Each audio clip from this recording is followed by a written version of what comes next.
What's going on, guys, and welcome back to the podcast. No, your ears do not deceive you. You do not need to adjust your speakers.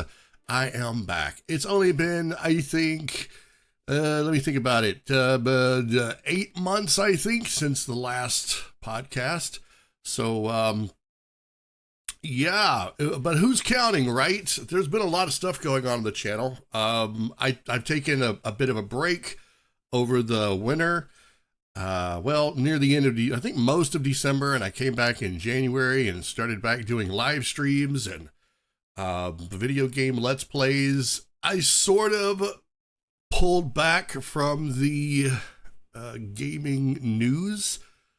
For some reason, those were just so hit or miss, and it's so much to try to keep up with that I felt like I needed an entire team. And I'm gonna level with you guys. It's just me. I'm it. I'm the team. Me and the Catgirl. And the Catgirl doesn't do anything except just represent. So yeah, I got the old model back out of the closet, or should I say the wardrobe.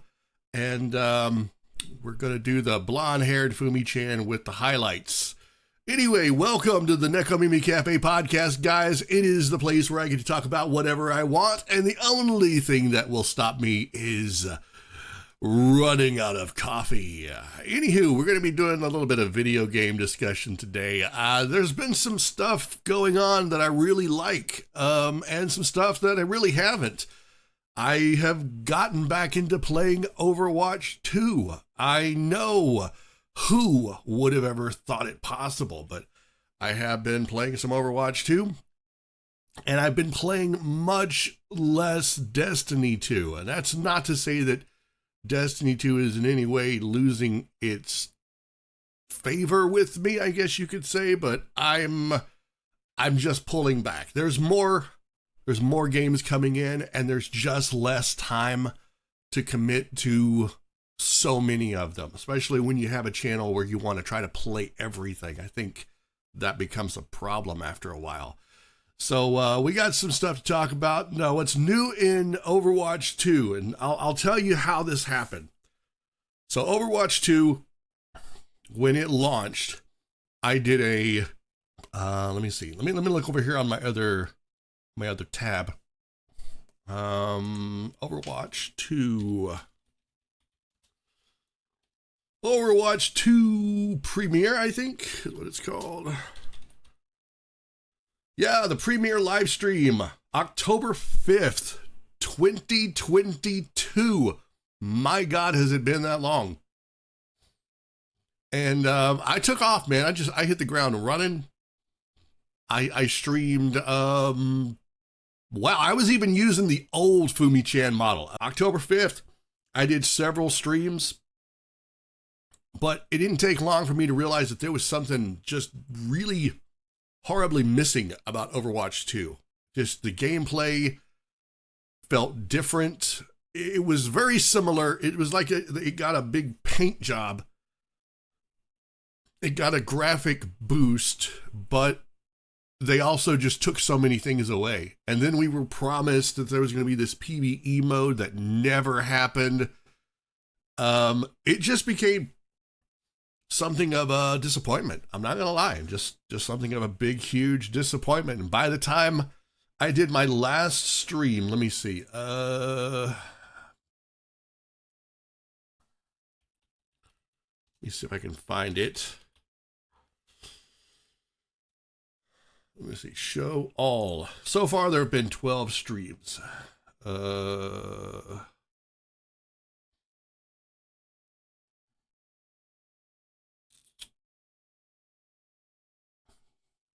Yeah, the premiere, I think the last stream I did was November 1st, 2022. And I was so over it at that point. So October, in the span of 1 month, that's it, 1 month, barely 1 month, I was over Overwatch 2. I was Overwatch. So yeah, I think one of the things that I didn't personally like about it was the 5v5. They were leaning heavy into the fast-paced MOBA-esque stuff, and it didn't feel the same. It didn't feel normal. Characters got complete reworks. I say complete. It felt like complete reworks. Then you had some characters, they just didn't hardly do anything to them at all. Tracer has needed something done to her kit since she was introduced. There are characters in Overwatch 2 that have so many abilities and moves and things that they can do, and then you got Tracer who can blink and reverse time by like a second or two and throw a bomb. But that's it. Boom. 3 things. And there's some characters that can do upwards of like 5, it seems like. Yeah, it just felt like they were just, they were pushing forward in some areas and completely ignoring some things in the others. And I could go on at length about all the things that I didn't like about Overwatch 2. And I won't be the only one. There are just stacks of people. Like, I don't think there's a middle ground. It's sort of like Starfield and Bethesda. People either are into it and then they're accused of being a fanboy, or they really hate it and they're accused of just being a toxic bastard. And I don't know. I guess I lean more towards being a toxic bastard on some days, and on other days I lean towards being a fanboy. Because I think I see the potential in it. Just like in Starfield. I see the potential. I enjoy what I've got. I don't expect things beyond a certain level. Maybe that's the problem. I've been conditioned to not expect greatness anymore when it comes to video games. And that's probably on me. But Overwatch, 2 years. 2 years. The last, the most recent live stream I did was yesterday. I did one last night, and then I did one April 25th. So from November 1st, 2022 to April 25th, 2025.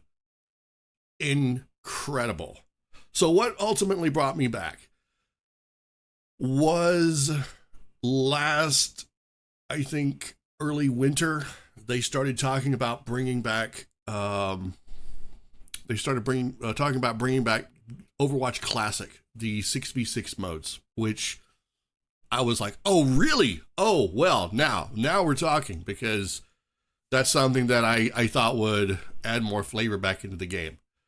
So there was a scheduled, I think, 2 events where they were going to do 6v6. The first one was going to be true classic Overwatch. It was going to be just the starting lineup of characters. None of the new characters were coming in. So, excuse me. I need to wet my whistle with some coffee here. So we had Overwatch Classic, just the starting lineup, none of the new characters, and then they were going to take it off. They were going to look at the numbers, the statistics, and all of that stuff, and then they were going to do it again, I think, in January, or was it February? I don't remember. Somewhere in there, they were going to do it again. And I think the second time they did it, they were going to make it sort of permanent. And I kind of got back into it. Now, in between there, all in there, right? We got a new game. We got a new darling. Ha ha ha. Marvel Rivals showed up, and they were like, hey, so we're going to do what Overwatch does, and we're going to do it cheaper. And I don't mean cheaper as in cheap quality. I just mean we're going to do it cheaper. We're going to do it with Marvel characters, and you're going to love us for it. And people did. I don't play Marvel Rivals because the more I played Marvel Rivals, the more I felt the clunkiness of the characters. It just ended up becoming an ability explosion. It felt completely imbalanced. Granted, looking at Overwatch 2, I could almost say the same thing, but at least with Overwatch 2, I've got years of playing experience, and I kind of know what to expect. With Marvel Rivals, and this is just a personal thing, I am not shitting on anyone that wants to play Marvel Rivals. This is a personal take, and you can say, oh, your take is stupid all you want. That's fine. It's my take. It can be as stupid as I want it to be. But it just ended up not being for me. I love the characters. I love the character designs. I love a lot of the maps and the modes, but it just didn't feel the same. Plus, the drive for competitive was ridiculous. Never had a, how can I put it? It felt like the only thing to do in Marvel Rivals was to push for competitive ranking. And it was such a hit or miss. You would be rolled, you would roll, you would lose, you would go down, you would go up. The battles, the endless battles to try to edge your way forward was ridiculous. So yeah, it just ended up not being a game for me. So Overwatch 2, we got new stuff. Sort of tentatively getting back into it in season 15.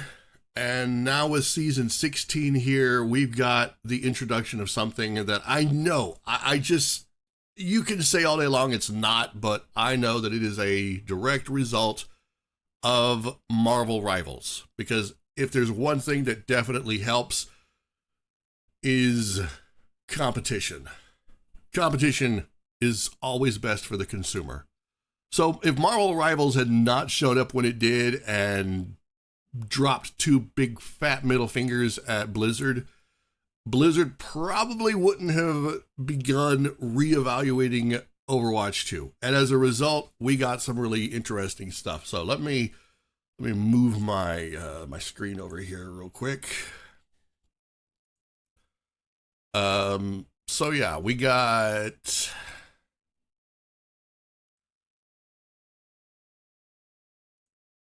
yeah, there we go. We got some stuff. Enter the Stadium. Let's look at that real quick. So April 16th, we got Enter the Stadium, Keys to Victory, where they were talking about, let me see. Right, welcome to part 3? Part 3, that's interesting. I don't know where the rest of this is, but they were talking about getting into Stadium and how this is all going to work. So you can develop a power strategy. Basically, it's sort of like a hero shooter version of a MOBA, like League of Legends. It's not League of Legends, but it's got the loadouts where you can customize your stuff. You know, you can pick your power, survivable ability, weapon, all that stuff, and you can actually build a very powerful character. And this gives weak characters an opportunity to shine. Now, is it busted? Ho, my God, is it ever? There are some characters that are just absolutely devastating. And then there are characters that just don't seem to do much at all. And it's not every character. They don't have the full roster of characters lined up yet. We've got just, I think we've probably less than half so far are available to play in this mode. And that's fine. At least I can play as Juno. That's my favorite character. That is my main right now. I am a support main. I play Juno because Juno is cute. And if there's one thing that will attract me to a video game, it is cute characters. So yeah, we got Stadium, which is basically they take the different game modes and it's best 4 out of 7 wins. So it can go really quick. You can get 4 straight wins and just completely destroy the other team. You can get destroyed, or you can drag that thing out to all 7 matches, and it's brutal. And I've seen it both ways. And I'm going to be honest with you, it is absolutely, positively fun. In between rounds, you get to take your score or your money that you earn, and you get to buy into your upgrades and abilities. And like I said, depending on what you do, you can make some pretty powerful characters. And Juno has got some pretty good builds. Reaper is the a-hole, number one a-hole of the century. He absolutely hates me. He targeted every Reaper last night, just straight up saw me and came for me. Even flippin' Soldier came for me, which is unusual. But I guess that's what happens, Take out the support, you cripple the other team. And there is also a ranking system. There is a ranking system. So let's see. Let's go back here. I don't want to look at that. But yes. So when this came out, it's beginning in season 16. They've had a few days to start gathering some information and some data, and listening to the feedback from the players, which, well, come on, we all know what that is. Feedback from players usually means 70% screaming and yelling and unintelligible comments that usually aren't very constructive, and then somewhere around 30% constructive feedback. So I guess the developers have to take the constructive feedback, some of the vitriolic feedback, and then the stats and the numbers, and make some kind of sense out of it.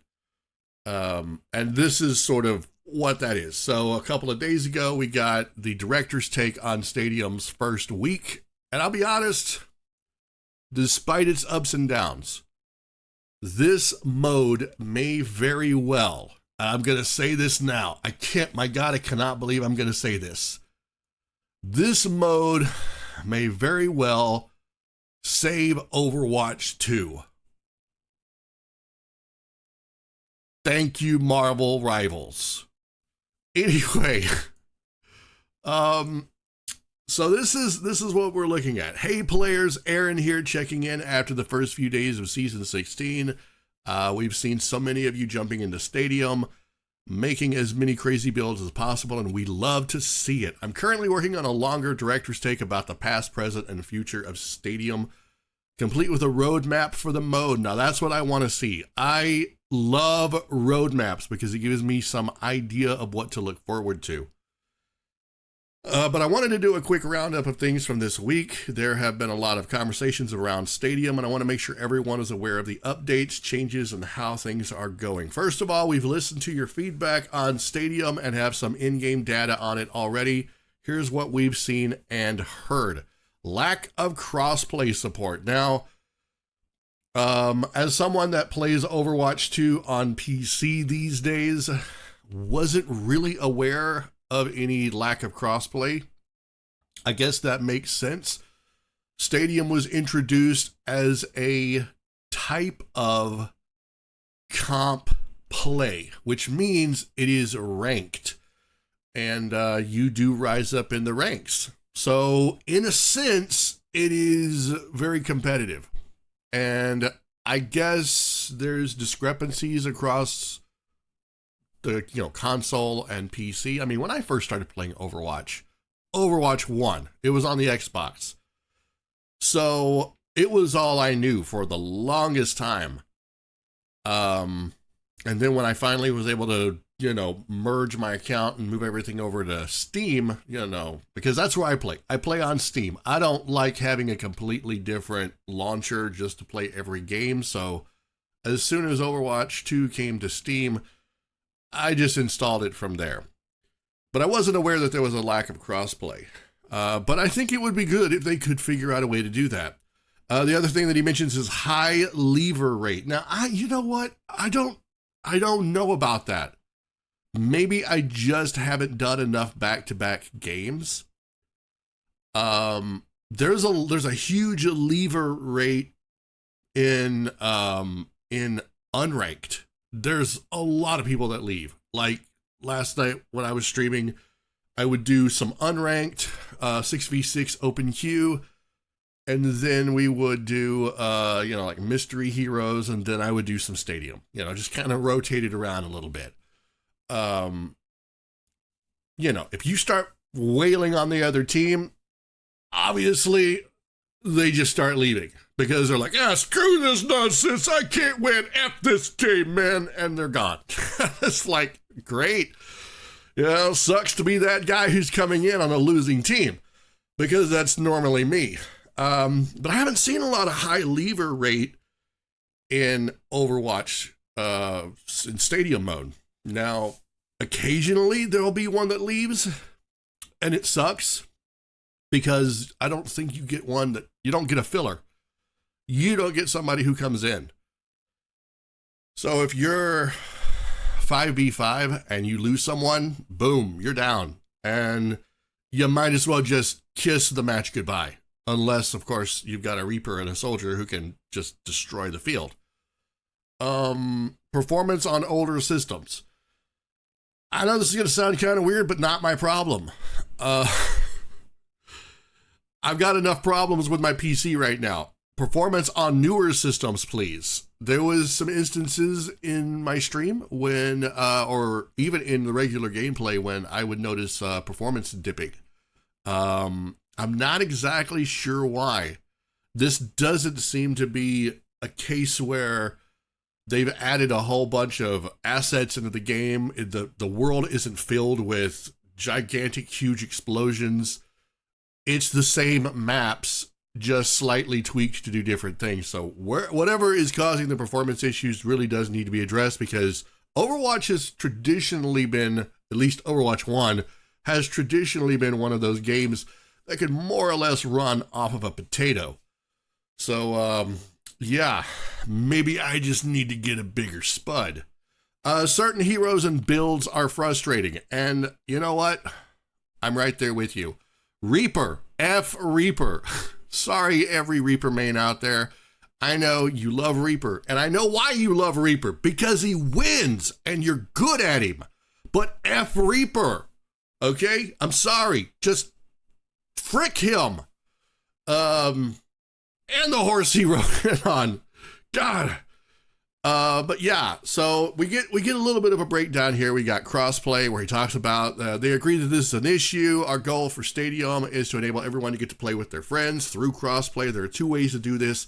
Either create an unranked version of Stadium and enable it there, or turn crossplay on in the current ranked version. And I would like to see both of those. I think, hey, if you're good on a controller, okay, if you can play with a controller, and I know what this is going to go into, people are going to be screaming about aim assist. There's ways around that, there's ways where that's not a problem. If you're good with a controller, if you're good on console, do it. But I would love to also see an unranked version of Stadium, and I think it would take some of the pressure off a lot of the people who are going after the prestige. But it would also open it up to a lot of bullshit. So I don't know. Unranked could bring all of its own problems. Ranked crossplay could bring its own problems. And I think that this is where the devs are just going to have to maybe put on a blindfold and throw a dart at the board. Part of the decision will come down to how popular the game mode is. I'm going to tell you right now, it's very popular.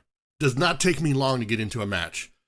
If a ton of people are playing it, then we'd feel confident there would be enough players in the unranked and ranked versions to support healthy queue times and matchmaking. All that being said, either version requires a patch.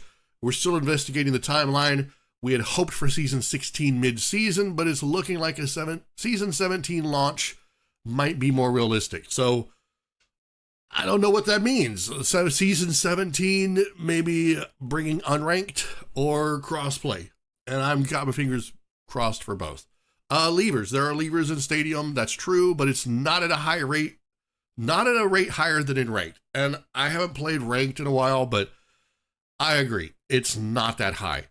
At least that is what we're seeing from in-game data so far. Our lever rate right now for Stadium is currently sitting at 7% of games have a lever, which is just under the lever rate for competitive, but we are aware that the perception is different from what our data says, and we are investigating why this is. Also, on Thursday, we fixed a bug to cause lever penalties to not be enabled for some players. With this resolved, we're looking forward to seeing whether this lowers lever rates any further. Look, guy, I'm going to be brutally clear, and I know that there's nothing that anyone can do about this.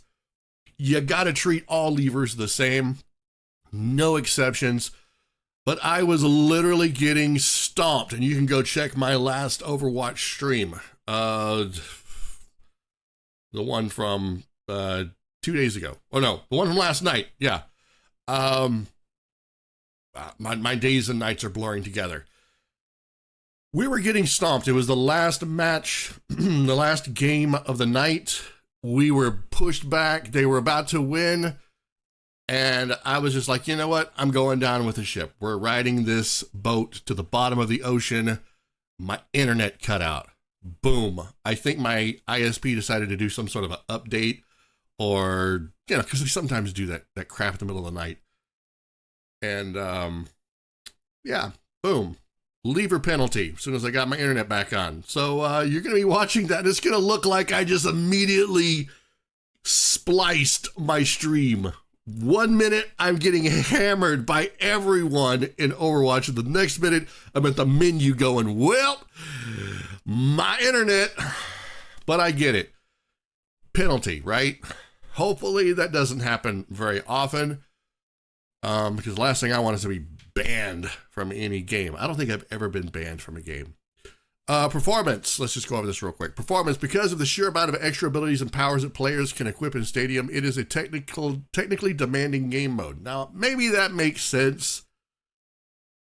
I just don't know why that is. Someone's going to have to explain to me how turning on extra abilities and powers, how settings like that equals processing power, rendering power, unless of course you're spamming the abilities more and more and more. Is that some? I just don't get that, how that works. We've heard that it's hitting some systems harder, especially older ones. Because of this, the decision to lock older hardware to 30 FPS in the mode was made. This would stop erratic frame rate swings, but it could feel worse more consistently for some players. We're putting tech in to dynamically disable this and are hoping to test it out in the next few weeks. Also, some players run the PS4 version of Overwatch 2 on their PS5 systems. Don't do that! My gosh! Running the game this way would cause FPS lock on a very capable system. We're looking into a fix for this as well. Look, I know why you would want to do that. I know why you would want to play Overwatch on the PS4. It's because it's probably a smaller footprint on your hard drive. In fact, you can keep it on an external hard drive, but don't do that. You're literally handicapping your system, right? Heroes and builds. There's been a lot of talk about the power levels of different heroes and different builds. Theory crafting is one of the most fun aspects of Stadium! Exclamation mark. We do think that it's going to take a little while for players to figure different builds out, but we also don't want to leave frustrating elements in for too long. So in the meantime, we're looking at nerfing just a few of the items that could cause frustration, as well as buffing more that players just aren't picking much. These changes should affect everyone in the lineup. But there are targeted adjustments for Cassidy, Diva, and Zarya. We released a quick patch for the weekend. We're watching this system, this part of Stadium very closely, and we'll most likely follow up with more balanced changes soon. Hero bands, Freya, perks, etc. I don't know if hero bands are coming to Stadium or not. I really wouldn't want that. I think hero bands are coming to competitive, but I don't know. It says we're currently crunching data on hero bands and perks, as well as seeing how players are responding to Freya. We'll be talking about these in the next week. Look, Freya needs some work. She's kind of mid right now. She's in between two other characters that I think just are better in some regards. Like, there are other players that do, or characters that do what she does, and I think kind of do it better. I think she needs some definite work. She didn't cook in the oven quite long enough. We'll have a lot more on Stadium for everyone soon, including a Reddit AMA with some of our Stadium dev team on Monday, which I must have missed that. I'll have to see if I can go back and find that. Anyway, so there's Overwatch 2. We're talking Overwatch 2. Stadium is a big, huge thing right now. I don't know how long it's going to last, but I think it definitely breathes some fresh air back into the game. And I am definitely looking forward to that. While I am here, I wanted to go over real quick, just briefly, Destiny 2, The Edge of Fate. So this week in Destiny, and this was April 17th, this was several days ago at this point, they're talking about the reveal, or they finally are talking about the Apollo. So we had a roadmap that happened, codename Frontiers, the 2025 roadmap. We were going to have episode Heresy, then Apollo Behemoth, codename Frontiers, and beyond.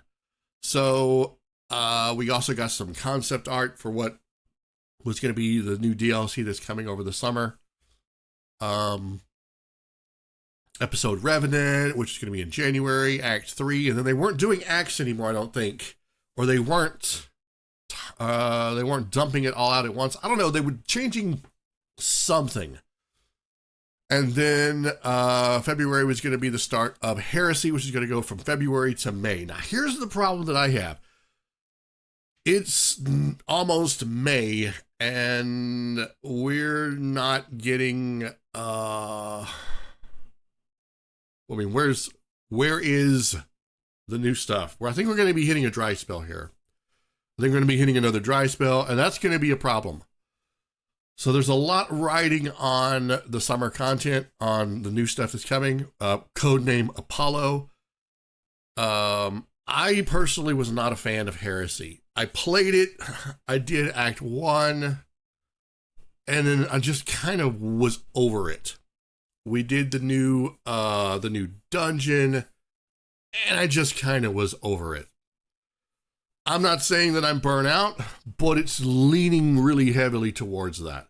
And like I said at the start of the podcast, there's a lot that I just kind of feel like I need to pull away from. Some games that I just don't play as much. Now, here's the funny thing. The last couple of streams that I did with Destiny 2 absolutely blew up. And because of that, now I have an incentive to play more Destiny 2.